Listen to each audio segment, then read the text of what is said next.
Freyja, Hildisvíni, Brísingamen. Goddess, her shield, her shining jewel. Space-time foam bubble. Freyja is a bubble of the space-time foam, breaking loose to become a universe. Hildisvíni, her shield, protects the embryo and fetus, the unborn man in his mother's womb. Brísingamen is mankind, Freyja's shining jewel. She protects us well. Freyja mirrors the unbounded creativity and supreme orderliness at hand in ginnungagap. Be aware, as personifications are a trap. Myths speak not of guys and dolls. Freyja is a bubble of the space-time foam, and so is Afrodita, her Greek equivalent. Our Freyja is a vanities, our protector, while we are living in her or our universe. She wears her Brísingamen. And we live in the perpetual cycles which carry us forward. The axes are the tokens of oaths, a holy symbol here. We can also see the symbol as Óðinn Vili Véi, the creation of superfields, physics, and Ymir, the great sound. Now the dual Brísingamen can be seen as wormholes into ginnungagap.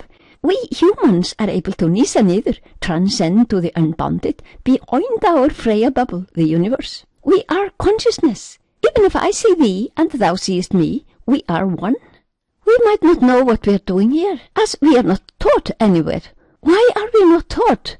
Teacher, parents, grandparents apparently do not know. Not that they don't care, as they really care for us, only no one taught them. We are not here merely to be born, reproduce, die. We are on our spiritual path towards enlightenment, Valhall. To live Valhall, this is our goal and it can easily be reached. Chasing Gunir stuff. Only if our education would not fail us so badly.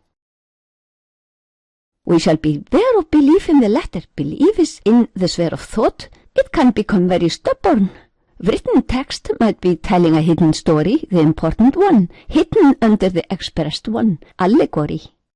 Note also, written texts might be invented for some egoistic purposes, a made-up story meant for others to believe, so that they can be frightened to obedience, both the living and the dead.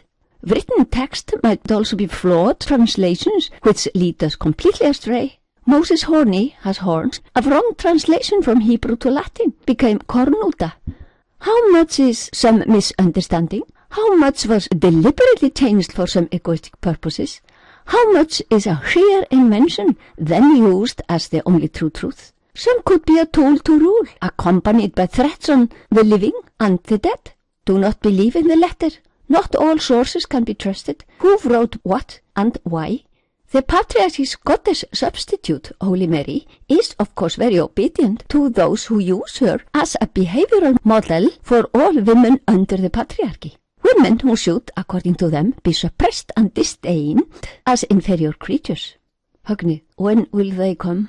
Edda, as I foresee, the King of Norway will invite the sons of prominent men in Iceland to his halls in year 999 Roman calendar. All will keenly accept and feel honored. But beware, this is a trap. The king will not allow them to return home to Iceland unless their fathers agree on Christianization of all Icelanders. In other words, their sons will be held as hostages. The king's conquest, theocracy as his tool to rule.